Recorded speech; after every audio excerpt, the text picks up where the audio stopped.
El título del sermón es Las excelencias del amor de Cristo. ¿Ya? Y está tomado en la lectura de Juan 13, versículos del 1 al 20. ¿Ya? Lo que quiero, hermanos, que veamos esta mañana es que el amor de Cristo es la fuente de nuestra devoción y el modelo de nuestra consagración. El amor de Cristo, entonces, es la fuente de nuestra devoción y el modelo de nuestra consagración. Los capítulos 1 al 12 del Evangelio de Juan nos relatan los detalles del ministerio público del Señor Jesús, pero de los capítulos 13 al 17 nos muestran algo diferente.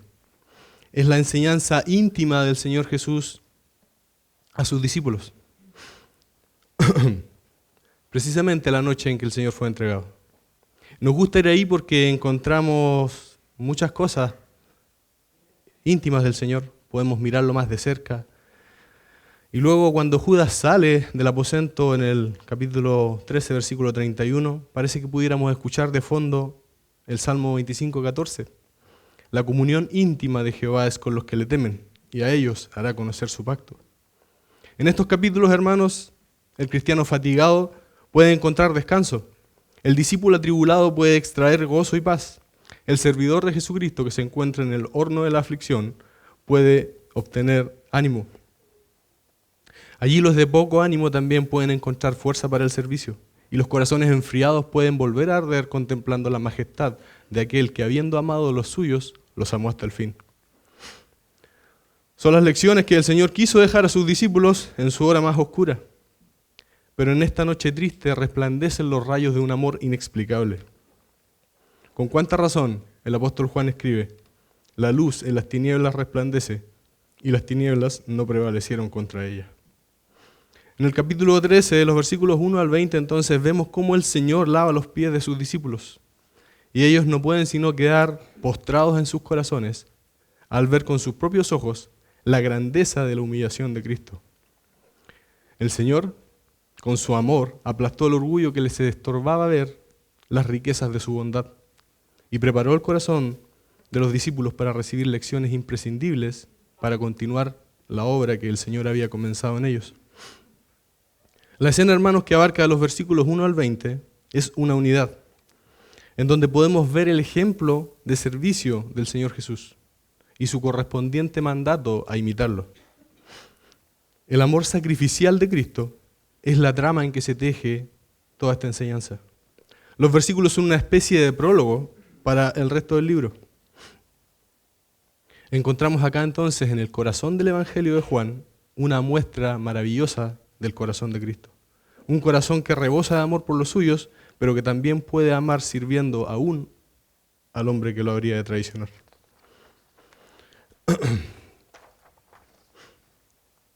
Vamos a dividir nuestro sermón entonces en 5 puntos. Vamos a ver que el amor de Cristo es un amor inalterable en los versículos 1 al 3. Vamos a ver que su amor es un amor que sirve en los versículos 4 al 6. Veremos también en el punto número 3 que su amor es un amor que purifica en los versículos 7 al 11. El punto número 4 es un amor que motiva, versículos 12 al 17. Y por último, veremos que su amor es un amor que triunfa en los versículos 18 al 20. Así que ruego, hermanos, que me acompañen en oración para rogar la dirección del Señor y que Él trabaje en nuestros corazones esta mañana. Señor amado, te damos tantas gracias por tu palabra, Señor. Gracias porque nos permites a través de ella gozarnos, Señor, nos permites aprender y nos permites por sobre todo, Señor, contemplar a tu Hijo Jesucristo. Te rogamos, Señor, que podamos verlo más de cerca esta mañana. Que podamos, Señor, entrar en tu secreto. Que podamos, Señor, imitar a Jesús para darte gloria, Señor, y dar gloria a tu Hijo. Rogamos esto, Señor, en el nombre de Jesús. Amén. Leemos entonces, hermanos, los versículos del 1 al 4. Vamos a leer el número 4 también para contextualizar un poquito más y que sea más fluido el punto número 1. Un amor inalterable. Dice así la palabra del Señor. Antes de la fiesta de la Pascua, sabiendo Jesús que su hora había llegado para que pasase de este mundo al Padre, como había amado a los suyos que estaban en el mundo, los amó hasta el fin. Y cuando cenaban, como el diablo ya había puesto en el corazón de Judas Iscariote, hijo de Simón, que le entregase, sabiendo Jesús que el Padre le había dado todas las cosas en las manos y que había salido de Dios y a Dios iba, se levantó de la cena y se quitó su manto y tomando una toalla se la ciñó. Hermanos, dice acá antes de la fiesta de la Pascua. Esto es como dice un comentarista de apellido Robertson, justo antes de la fiesta de la Pascua. Es, para ser precisos, la noche en que el Señor fue entregado. En estos 3 primeros versículos encontramos 3 cosas que menciona el apóstol Juan que había en la mente de nuestro Señor en el momento de lavar los pies de los discípulos. Sabía que su hora había llegado, sabía que Judas lo iba a entregar y sabía que volvería a su gloria con el Padre. Primero, él sabía que su hora había llegado para que pasase de este mundo al Padre, pero estaba plenamente consciente de que este pasar de este mundo al Padre era a través de padecer los dolores de la muerte y sufrir la agonía inexplicable del abandono del Padre. Unas cuantas horas más tarde, él iba a beber la ira de Dios por todo lo que nosotros hicimos y por nada que él haya hecho. Segundo, el versículo 2 nos dice, el diablo ya había puesto en el corazón de Judas Iscariote que le entregase. Y eso era algo que el Señor ya sabía, como lo explica el mismo apóstol acá en el versículo 11, porque sabía quién le había de entregar. Y número 3, sabía que el Padre le había dado todas las cosas en las manos y que había salido de Dios y a Dios iba. Es sabiendo que después de su muerte iba a volver a la gloria que tenía con el Padre antes que el mundo fuese, y entendiendo perfectamente que estaría sentado a la diestra de Dios con todo el poder y la dignidad que solamente a Dios le pertenecen, que el Señor decide, en un acto de amor incomprensible, lavar los pies de los discípulos. El versículo 1 dice, como había amado a los suyos que estaban en el mundo, los amó hasta el fin. Fin es la palabra telos, que algunas versiones traducen como al extremo. Es el límite máximo. Jesús los amó como nadie más podía amar y hasta el límite, con toda la medida del amor. Pero antes de padecer, el Señor quiere dejarles una prueba de su amor inalterable. Una demostración que aún estando en el cielo, Él no dejaría de servirlos, ni de preocuparse por ellos, aunque estuviera rodeado de una gloria impenetrable. Quiere mostrarles que la disposición de su corazón y su compasión hacia ellos es tan inmutable como Él lo es, que siempre y en todo momento, y sin demora alguna, podrían contar con Él para ser limpiados. Los pensamientos de la gloria celestial pueden ocupar su mente, pero ellos estaban en su corazón. ¿Cuánto más, hermanos, después de que la aflicción hubiera pasado? ¿Cómo necesitamos nosotros este amor en nuestra vida? ¿Cómo necesitamos aprender de Él, nosotros que le fallamos a todos y que siempre consideramos que las necesidades de los demás son demasiado pequeñas? Pero Él, en un mar de pensamientos, no considera que lavar los pies de sus discípulos sea una cosa demasiado pequeña. Y eso, hermanos, nos lleva al punto número 2, un amor que sirve. Versículos 4 al 6. Se levantó de la cena, dice el versículo 4, y se quitó su manto, y tomando una toalla, se la ciñó. Luego puso agua en un lebrillo y comenzó a lavar los pies de los discípulos y a enjugarlos con la toalla con que estaba ceñido. Entonces vino a Simón Pedro y Pedro le dijo, ¿tú me lavas los pies? Hermanos, los versículos 4 al 5 nos muestran una cadena de 7 pasos que el Señor da en este acto de humillación.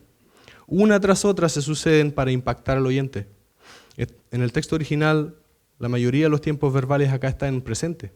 Es como cuando nosotros narramos una historia y estamos contando el pasado, mira, había pasado esto, y de repente sucede esto. ¿Ya? La cosa es clara. Juan quiere que veamos lo que él vio, y quiere que lo veamos en cámara lenta, sin perdernos ningún detalle. Quiere llevarnos a la escena y relatar como algo que está sucediendo en el momento. ¿Por qué? Porque Juan no quiere solamente enseñarnos lecciones morales, sino quiere que veamos a Cristo mismo. Porque mirándolo a Él es la única forma en que nosotros podemos ser transformados. Porque el cristianismo no se trata de aprender datos acerca de la religión, sino en empaparnos de una persona, de Cristo, y de vivir para Él. Ahora, hermanos, nos surge una pregunta. ¿De dónde salió la toalla y el lebrillo? La verdad es que siempre había estado ahí. Como dice Marcos 14:15, el aposento alto ya estaba preparado. Estaba listo para que prepararan la cena. También el lavarse los pies era algo bastante común en ese entonces, sobre todo en alguna ocasión importante, debido a que las calles estaban llenas de polvo y el tipo de calzado que ellos ocupaban también hacía que se ensuciara bastante sus pies. Pero ninguno de los discípulos quiso tomar el lavatorio ni rebajarse a servir a sus consiervos. ¿Por qué? Bueno, Lucas nos dice que ellos hacía solo unos instantes habían estado discutiendo acaloradamente cuál de ellos sería el mayor. Y eso, hermanos, solamente un momento después de que el Señor les había dicho de lo más profundo de su corazón: cuánto he deseado comer con vosotros esta Pascua antes que padezca. En realidad que quedamos impactados con la frialdad de los discípulos, pero una historia narrativa como esta es para que nosotros nos pongamos en el lugar de los personajes también y podamos ver cómo somos nosotros en muchas ocasiones. Lucas 22:24 entonces dice: hubo entonces entre ellos una disputa, un fuerte altercado sería esto, sobre quién de ellos sería el mayor. Es en ese contexto que el Señor empieza a lavar los pies de los discípulos. Había pasado un tiempo sin que ninguno de ellos hiciera nada. Ni siquiera quisieron lavar los pies de su Señor, siendo que había discípulos que lavaban los pies de sus rabinos. Pero si hubieran hecho eso, eso los habría hecho verse inferiores a los ojos de los demás discípulos. Pero lo que ninguno se consideró tan bajo como para lavar los pies de los demás, el Señor lo hizo. El Señor no se ciñó un manto de púrpura frente a ellos. Lo que se vistió fue la toalla del esclavo más bajo.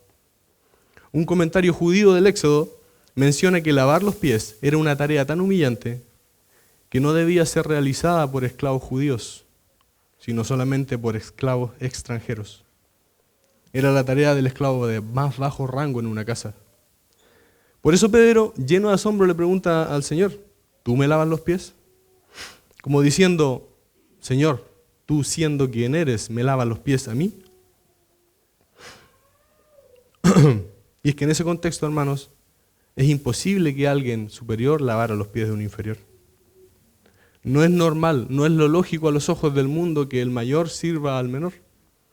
Pero Cristo da vuelta a la perspectiva del mundo. En su reino, el mayor es el que sirve. Lucas 22:27 dice: porque ¿cuál es el mayor? ¿El que se sienta a la mesa o el que sirve? ¿No es el que se sienta a la mesa? Mas yo estoy entre vosotros como el que sirve. La humillación de Cristo, hermanos, es la más grande humillación jamás vista, porque es una humillación del cielo a la tierra. Si el Salmo 113:6 dice que Jehová se humilla con solo mirar en el cielo y la tierra, ¿cuánta más humillación debe haber sido para el Santo de los Santos bajar a las partes más bajas de la tierra, como dice Efesios 4:9? La humillación de lavar los pies de los discípulos era una humillación inmedible, pero por grande que fuese la humillación, su amor es mayor. Su amor no puede ser medido, es un amor que excede a todo conocimiento.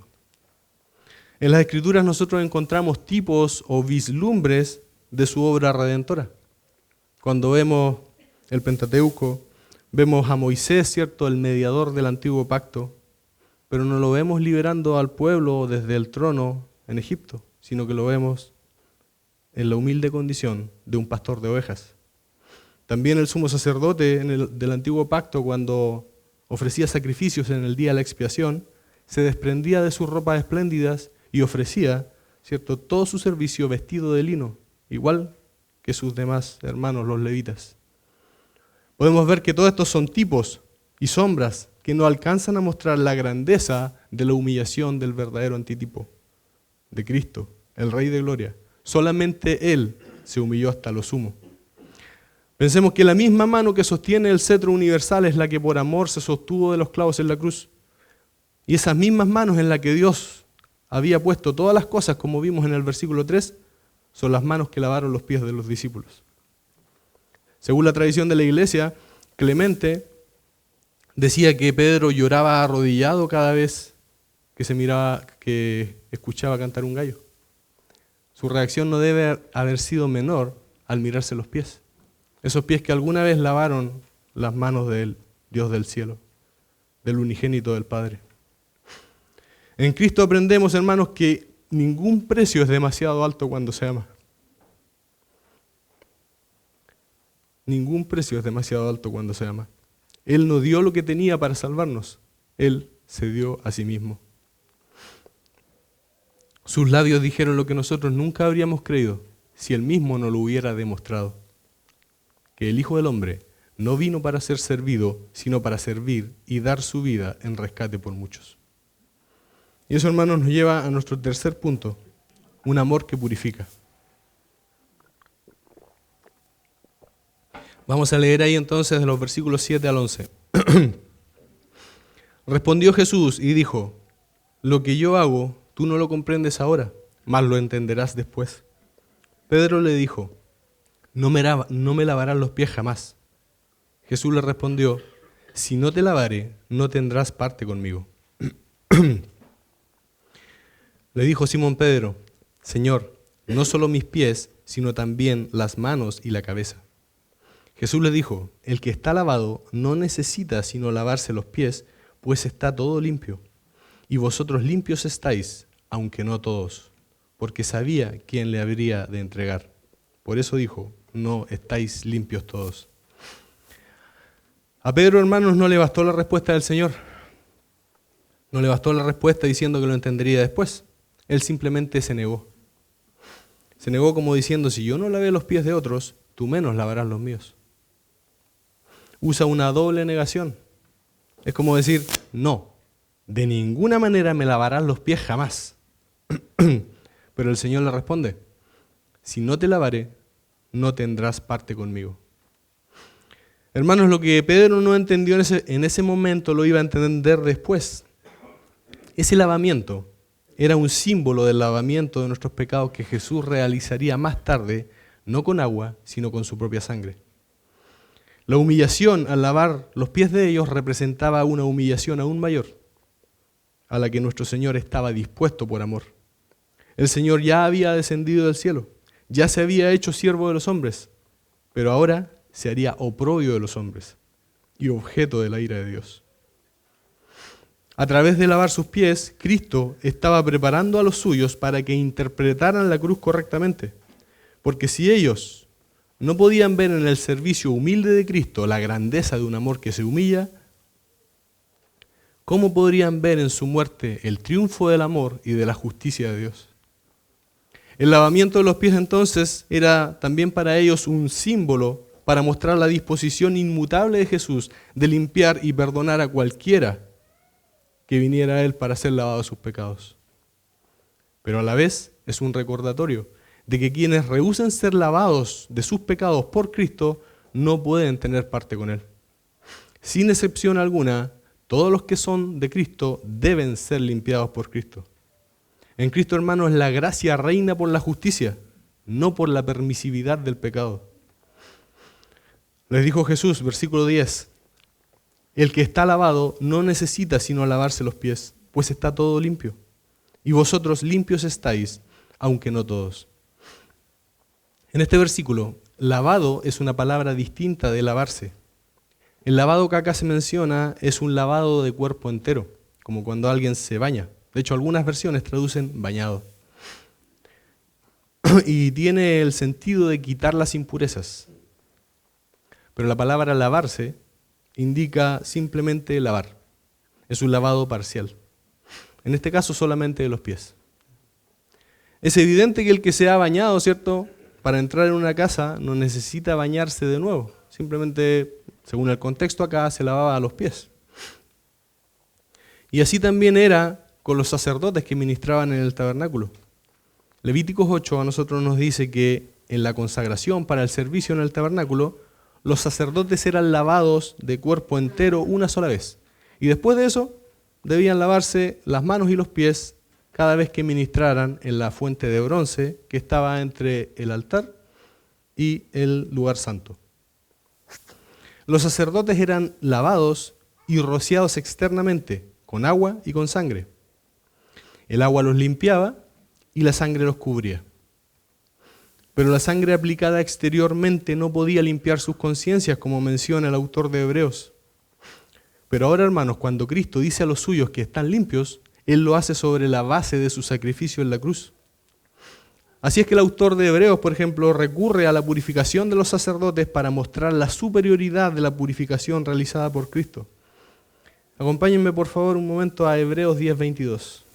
Acerquémonos con corazón sincero, en plena certidumbre de fe, purificados los corazones de mala conciencia y lavados los cuerpos con agua pura.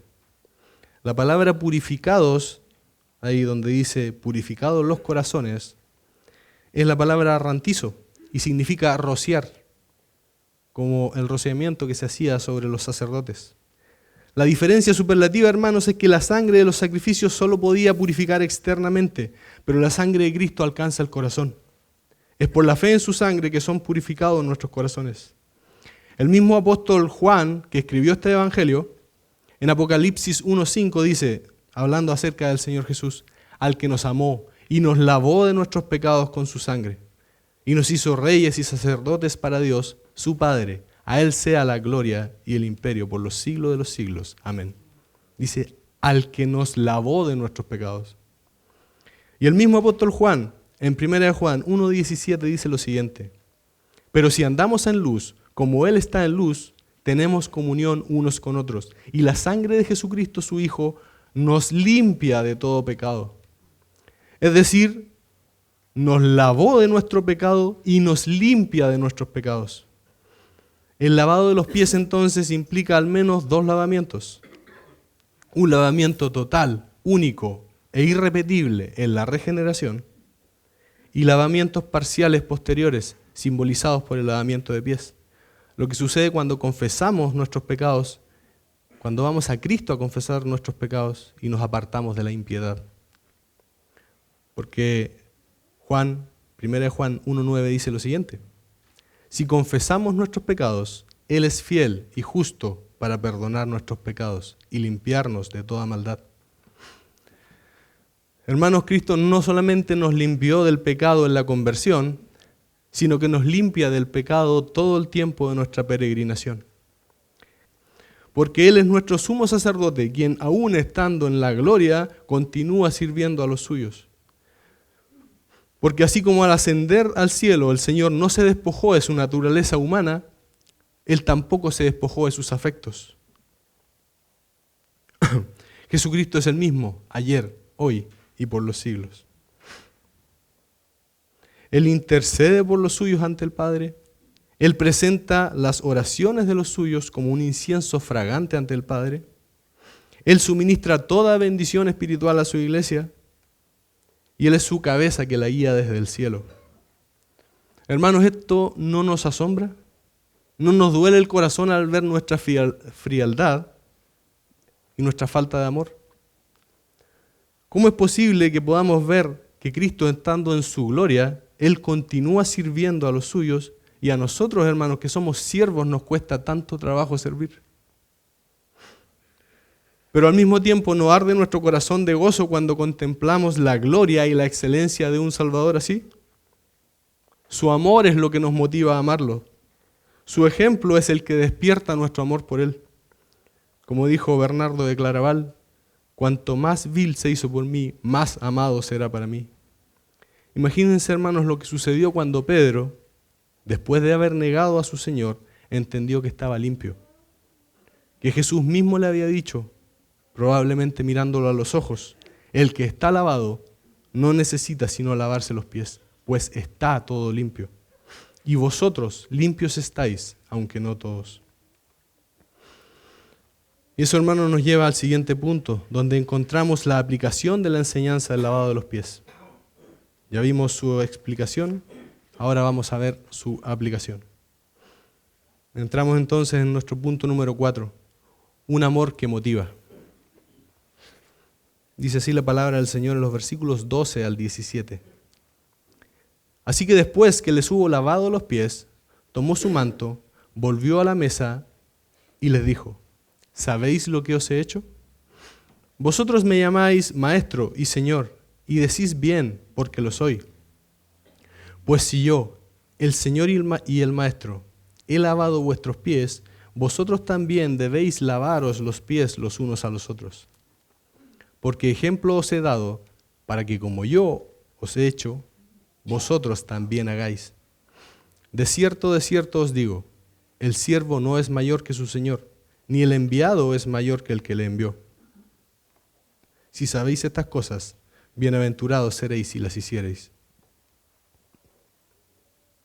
Después de haber estado peleando entonces por su propia posición en el reino de Cristo, el impacto de ver al Señor lavando los pies de cada uno los dejó sin palabras.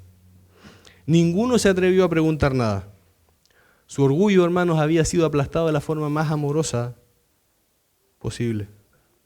Y así estaban listos para recibir la instrucción. De esta forma también el Señor a nosotros nos da a conocer sus verdades muchas veces. Siempre, primero prepara el corazón para que podamos recibirlas. Todos se quedaron atónitos, todos se quedaron admirados, menos uno. Judas, aquel que ni siquiera la muestra de amor más grande pudo ablandar su duro corazón. El ver al Rey de Gloria inclinado lavando sus pies no le produjo ninguna impresión. ¿Y tú qué estás oyendo? ¿No tiemblas al oír esto? ¿Puedes escuchar las glorias del amor eterno de Dios en Cristo y no ser afectado por ellas? Si la benignidad del Señor no te estremece, entonces nada puede hacerlo. Solo Cristo puede hacer arder tu corazón. Si no has llegado a los pies de Cristo hasta este momento, ve a Él y ruégale que te limpie. Él es como la roca en el desierto que aun cuando la herimos da su agua. El Señor les pregunta y les dice, ¿sabéis lo que os he hecho? Y comienza su enseñanza. Les dice, versículo 13, vosotros me llamáis Maestro y Señor y decís bien porque lo soy. Él no es un Señor y un Maestro con minúsculas, sino como dice el texto original, el Señor y el Maestro, dando a entender su deidad y su autoridad, así como su exclusividad. Él es el único Señor y el único Maestro, o el verdadero Maestro. El versículo 14, pues si yo, el Señor y Maestro, he lavado vuestros pies, vosotros también debéis lavaros los pies los unos a los otros.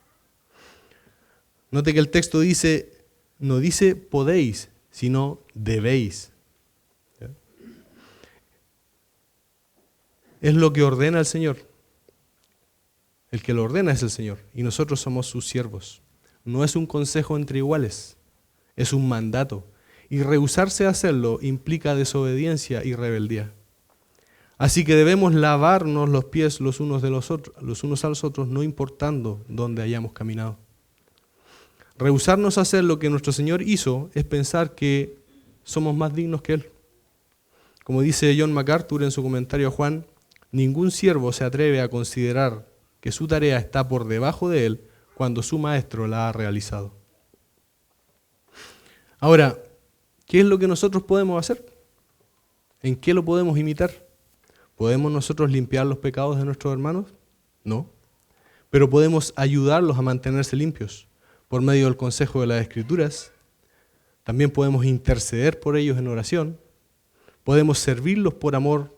Podemos llevar sus cargas. Podemos perdonar cuando hemos sido ofendidos. Podemos incluso ganar un alma para Cristo por medio de anunciar el Evangelio. Podemos sufrir afrentas y humillaciones por amor a Cristo y a sus hermanos pequeños. Lavar los pies es una sinécdoque. Eso es una figura literaria para representar a un todo con alguna de sus partes. En este caso, lavar los pies es solamente un ejemplo de los muchos servicios humildes que podemos hacer los unos por los otros. O que debemos hacer los unos por los otros. Como veíamos el domingo pasado con el hermano Juan, tenemos responsabilidades que edifican y que podemos desarrollar dentro de la iglesia. El Señor nos dice en el versículo 15, porque ejemplo os he dado para que como yo os he hecho, vosotros también hagáis. El texto no dice lo que yo os he hecho, sino cómo yo os he hecho. Así que no se refiere a continuar con el lavado de pies de forma literal, como si fuera un sacramento, sino a estar dispuestos a humillarnos y a desear servir a otros por amor. Pedro tomó nota de esto y lo escribió en 1 de Pedro 2:21.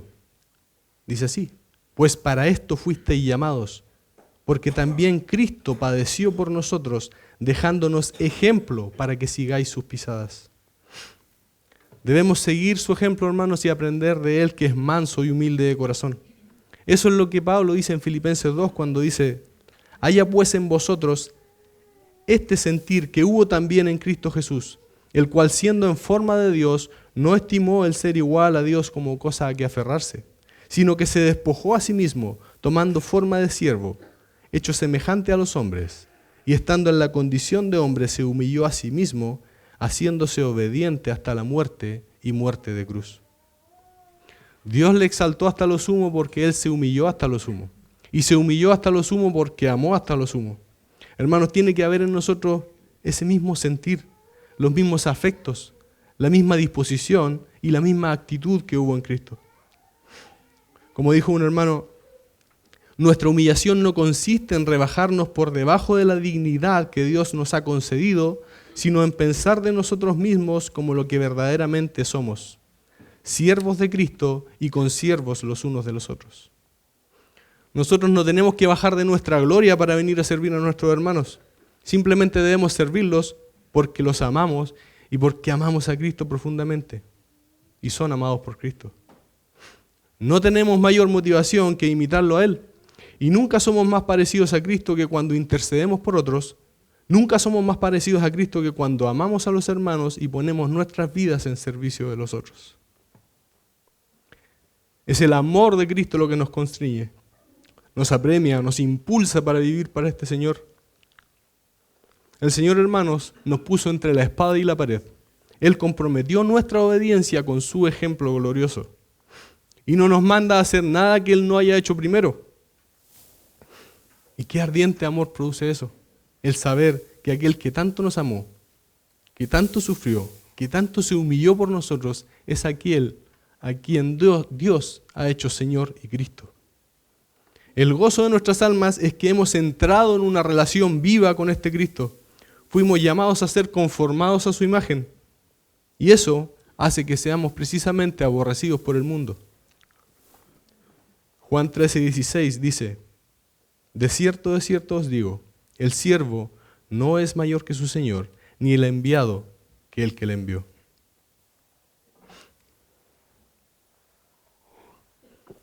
El Señor expande esta explicación en el versículo 16, en Juan 15:20. Acompáñenme ahí un momento, por favor, para que veamos. Juan 15:20. Lo mismo que está diciendo acá el Señor después se los recuerda y se los explica mejor. Recuerden que yo les dije que los versículos 1 al 20 eran una especie de prólogo y algunas de las cosas que están ahí se desarrollan más en profundidad después. Dice así, acordaos de la palabra que yo os he dicho. El siervo no es mayor que su Señor.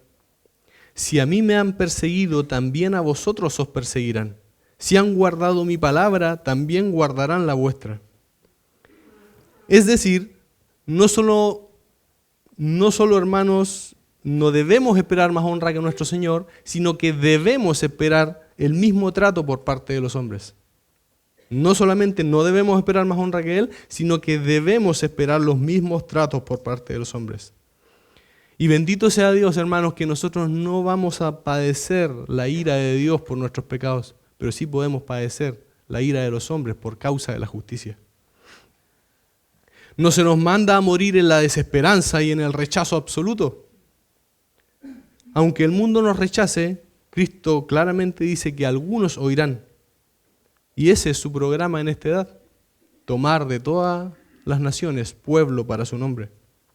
Y eso lo hace por medio de los que de su voluntad son enviados, lo hace a través de su iglesia. Si sabéis estas cosas, bienaventurados sois si las hiciereis, dice el versículo 17. O, como se podría leer también, y algunas versiones dicen, ya que sabéis estas cosas. ¿Ya? No da por supuesto que lo sepan, sino que efectivamente lo saben.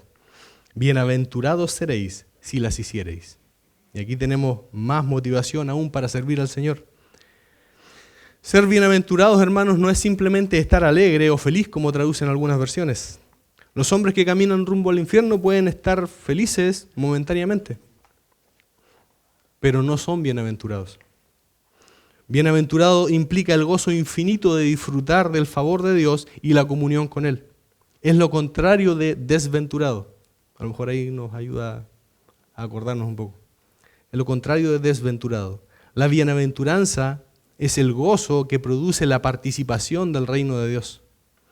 Al obedecer, podemos gozar no solamente de la presencia de Dios, sino de contemplar su rostro aprobatorio, de saber que estamos en una relación con Él. En realidad, hermanos, Dios premia la obediencia con mayor gozo y con más convicción. Al obedecer podemos gozar no solo de la presencia de Dios, sino de contemplar su, como decía, su rostro de aprobación. Pero por otro lado, no podemos ser felices si desobedecemos lo que sabemos. Cuando desobedecemos perdemos la fuerza y el disfrute de nuestro servicio. Nos volvemos torpes. Podemos escuchar y estudiar las verdades más gloriosas sin que se impriman en nuestra alma, sin que generen un cambio. Todo ese conocimiento se escapa por las grietas de nuestra desobediencia porque no somos fieles. Saber y no hacer es un camino demasiado peligroso para arriesgarse a ir por él. Judas lo probó.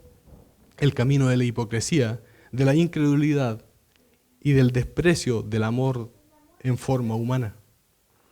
Aunque Cristo lo colmó de muestras de afecto y de oportunidades de arrepentimiento, como esta que sería la última. Hermanos, hemos visto que el amor de Cristo es un amor inalterable, que es un amor que sirve, que es un amor que purifica y que es un amor que motiva. Y nuestro último punto es un amor que triunfa. En los versículos 18 y 19.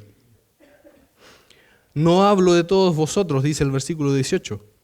Yo sé a quienes he elegido, mas para que se cumpla la Escritura, el que come pan conmigo levantó contra mí su calcañar. Desde ahora os lo digo antes que suceda, para que cuando suceda creáis que yo soy. De cierto os digo, el que recibe al que yo enviare, me recibe a mí, y el que me recibe a mí, recibe al que me envió.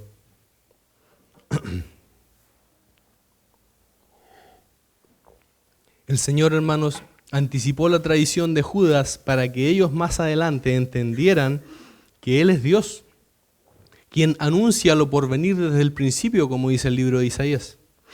No dice yo soy el Mesías, sino que sin ambigüedades dice yo soy, usando el nombre propio de Dios. Su amor triunfa en que amó aún al traidor que fue usado por Satanás, pero los planes del infierno no pudieron impedir que se cumpliera la Escritura. El amor de Cristo es un amor victorioso, un amor que triunfa sobre la muerte y sobre el pecado. Es un amor que da gracia para el servicio y es un amor que nos impulsa a amar y servir y a llevar el evangelio de la gracia por amor de Cristo. De cierto os digo, el que recibe al que yo enviare, me recibe a mí, y el que me recibe a mí, recibe al que me envió. Ser enviados por Cristo entonces nos asegura su presencia en medio de la hostilidad. El mundo puede despreciarnos, pero Cristo nos reviste con su dignidad. Y con cuánta dignidad nos corona, hermanos, que recibir a sus enviados es como recibir a Cristo mismo. Y rechazar a los que son enviados es rechazar a Cristo. Si estamos hoy aquí, hermanos, es porque este amor triunfó. El Evangelio de Cristo ha sido predicado y ha sido creído en el mundo. Como el mismo Señor Jesús dice en su oración sumo sacerdotal, les he dado a conocer tu nombre y lo daré a conocer aún para que el amor con que me has amado esté en ellos y yo en ellos. ¿Y cómo es que el Señor ha dado a conocer su amor durante estos 2000 años? Él lo hace a través de su iglesia, los suyos, hombres que Él escogió y limpió y los conforma a su imagen, hombres en quienes arde la llama del amor por Cristo, hombres que han servido humillándose, sufriendo el desprecio de los hombres en el poder del Espíritu Santo, hombres que se han hecho nada para que Cristo sea todo. Porque cuando se hace la obra de Dios, es Dios haciendo su obra. El Señor, hermanos, estaba preparando a los discípulos, porque así como ellos no entendieron en ese momento lo que Cristo estaba haciendo, así ellos deberían humillarse por amor a los escogidos ante un mundo que tampoco entendería sus acciones. Pero como Pedro más tarde escribió en 1 de Pedro 4:14, si sois vituperados por el nombre de Cristo, sois bienaventurados, porque el glorioso Espíritu de Dios reposa sobre vosotros. Ciertamente de parte de ellos Él es blasfemado, pero por vosotros es glorificado. Y eso, hermanos, nos lleva a nosotros a hacernos algunas preguntas de reflexión. Estamos terminando ya este sermón y es importante que nos hagamos algunas preguntas respecto de el amor del Señor, de cuál es su método, cómo es que Él actúa. Alguien dijo, E.M. Bones, que el método de Dios es el hombre. Dios escoge hombres, ¿cierto? Dios los elige, Él los limpia, Él los modela a su imagen y los envía. Pero ¿cómo podemos nosotros, por ejemplo, mantener la unidad de la iglesia si no elegimos sufrir el agravio? ¿Podemos hacerlo? No podemos mantener la unidad de la iglesia si nosotros, cada uno de nosotros en particular, no se humilla y elige sufrir el agravio. ¿Cómo podemos alcanzar a otros si no es sufriendo oposición y padeciendo justamente? ¿Cómo podemos soportar las afrentas si no es humillándonos? ¿Cómo podemos entregar el evangelio de la gracia si no es amando y orando por los que nos aborrecen, nos ultrajan y nos persiguen? ¿Cómo podemos servir eficazmente si no es por amor? Gálatas 5:6 dice que la fe obra por el amor. Y el mandato a la iglesia es, servíos por amor los unos a los otros, en Gálatas 5:13. Hermanos, el ver que Cristo no descansa hasta que todos nuestros pecados sean limpiados, ¿no nos mueve a querer limpiarnos nosotros de nuestra propia contaminación para poder ser instrumentos útiles en sus manos? ¿No nos mueve a querer mantener su iglesia limpia por medio de la sana enseñanza y de la obediencia a la Escritura? Y por último, hermanos, ¿qué importa lo que otros piensen de nosotros si sabemos que somos amados por el Señor? Como Él nos dice, como el Padre me ha amado, así yo os he amado. Permaneced en mi amor. Nos dice nuestro amor por Él. Es su amor por nosotros. Es ahí donde encontramos toda la fuerza y el gozo que nosotros necesitamos. Acompáñenme, hermanos, a orar, por favor. Señor, te damos gracias por tu palabra, Señor. Gracias porque podemos ir a alimentarnos de ella cada día, Señor. Y te rogamos, Padre, que sigas haciendo tu obra en nosotros, Señor. Que nos humille, Señor, que podamos reconocer quiénes somos, Señor. ¿Y quién eres tú? El Dios a quien servimos, Señor. Te ruego por esto, Señor, que nuestros corazones hayan sido impactados, Señor, y que podamos querer seguir imitando a tu Hijo, Señor, para poder dar gloria a tu nombre. Gracias, Señor, por tu palabra. En Cristo Jesús. Amén.